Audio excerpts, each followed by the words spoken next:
All right, welcome back to part 2 of our discussion of exposure. So, from what I was talking about in the last video, we were talking about ISO speeds, and so what we end up with, or we're talking about ISO speeds, and we're talking about shutter speeds, and we're talking about aperture. So, when you think about it as a triangle, exposure really is a balancing act, and you have on one hand your ISO speeds, which are, sensitivity to light. And that sensitivity to light can cause graininess. Then we have our shutter speed, which, the faster the shutter speed, so like here we have 1/125th of a second, so just a small micro fraction of a second. The person looks kind of standing still even though they're riding a bike, versus, a 4-second long shot, the person's just a big long blur. And then we end up with here, some of our apertures, and the apertures are otherwise known as f-stops. And so here we have a depth of field issue that becomes that with that small little pinpoint aperture, versus the big wide open aperture, the 2-point versus the 16, and you can see all the people or you can only see a portion of the people. And so our exposure here becomes this balancing act of what is most important to me. Do I need to have things in motion, or do I need to have them still? Most of our crime scene work, we need to have stuff still, so we can go with some slightly slower shutter speeds to allow more light in. We want high details, so we probably want lower end ISO settings if possible. And depending on whether we're talking about close-ups or overall shots, we want, a good depth of field. Now, if we're getting into close-up shots of like fingerprints and stuff, well, then we want super high details, and we can go with a really small depth of field, and we want the thing to be pretty stationary, still. So you can kind of start seeing where playing with these settings helps you out. Now, again, most of our cameras have the different modes. So if you're doing a close-up of a fingerprint and you just don't know what to do for settings here, and you just put it in that flower mode, that macro mode, and you should be okay. But we don't always want to rely on those automatic modes, and when you start getting really into crime scenes and photography, this is where you need to start learning all of these settings. Because what you end up with then is over or underexposed images, or correctly exposed. So we have an image from a beach, and you can see, in one image, you can't see the rocks over here on the left, you just can't see anything. In the right, everything's all washed out, you can't see much, but in the middle, you actually have something that looks like a pretty, beautiful sunset or sunrise, whatever time of day this was taken. You can see the color of the moss on the rocks. You can see everything looks about right.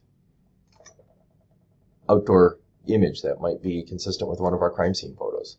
Look at the underexposed image. It looks about right. It's actually not too horrible in this one. The colors are a little dark. The sky is kind of an odd color. It's not quite the sky we normally see. It's sometimes a day you might see a darker sky. Here we're starting to get a little bit closer to right, and then here this is actually the correct exposure, so you have the right colored grass. I mean, in this you might look at that and be like, oh wow, that looks like a really beautiful lawn. But if this is a dry spell and some of our grass is dying, this is actually what the grass looks like. It's kind of that losing its luster. You can see where maybe some water had been hit on the grass, but it's starting to lose its luster. Versus as we get here, we're starting to get a little more overexposed. We're washing out, the things aren't looking right. The sidewalk actually creates a glare for us. And by the time we get over to this side, you're losing details at this point. The tree is starting to reflect light. The garage over here is reflecting. You're just losing the details. And so what we want is for a good crime scene photo to be mostly in this area. I mean, if we verge into one of these two areas, c'est la vie, but we don't want it out there at the extremes. So what happens when we overexpose? We wash out all the details, and we lose what we call the highlights. You lose all the information that is important to you. So here we have an overexposed picture of a park. Can you see the bench here? There's a bench right there. We're looking at a bicycle found in a park or something. I don't know what this would have to do with our crime scene, but this was an example photo I created here. Likewise here, we've got like somebody's end of a street going into somebody's driveway, and we can see the backyard of another house, and this fence is just kind of washed out. You can't even see like the street. It's a cul-de-sac, you just can't see any details here. You know, this is, you just can't tell. I mean, is this a house back here? What is this right back here? You know, you can kind of see it. A peak, is that a house? I don't know. I think so. You just can't tell.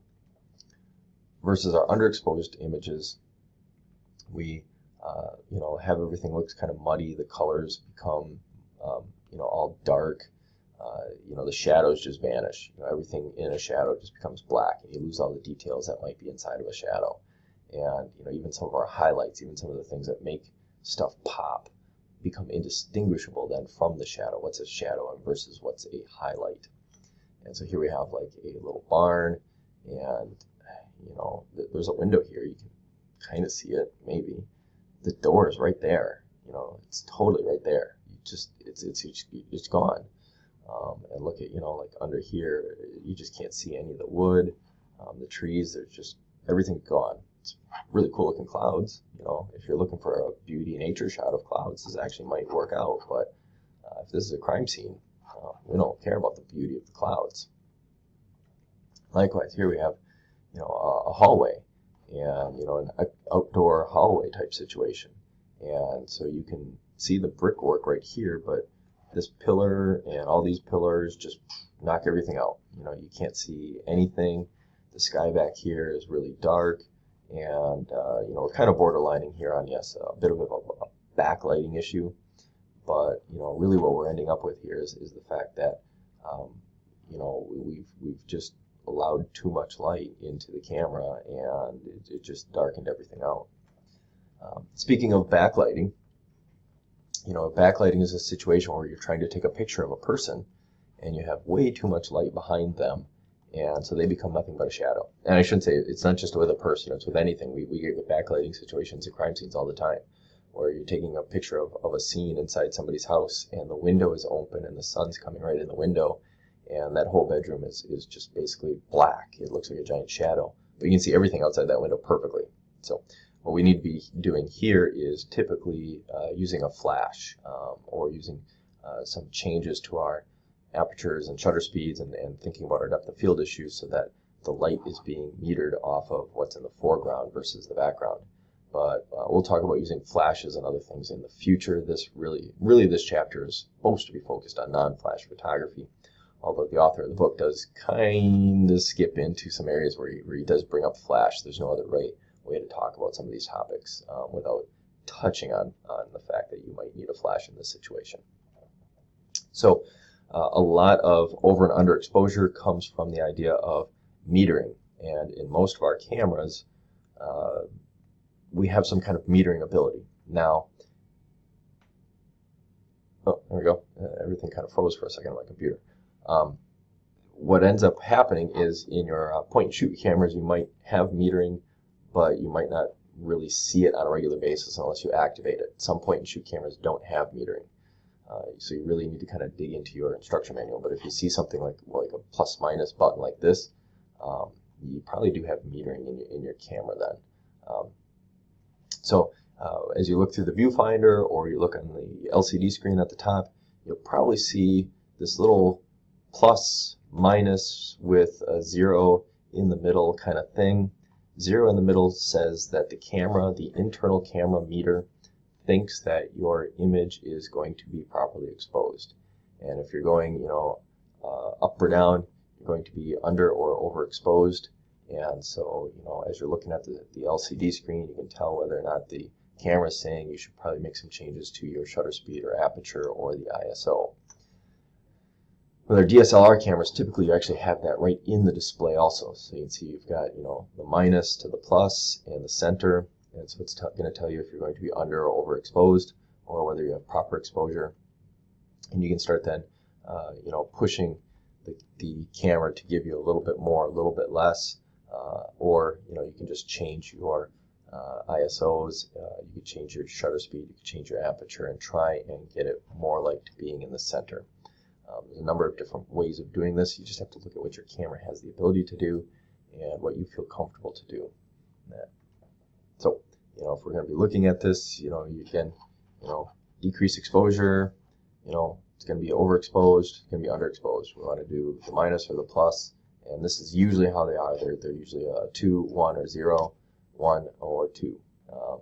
And camera manufacturers might display it slightly differently. It might just be tick marks with a thicker tick mark, or they might actually label it out as, you know, the 0, 1, or 2. And as you read through your chapter, you know, found out about some of the ideas of pushing and of doing different things so that we can compensate for over or under exposures based on what the camera is telling us.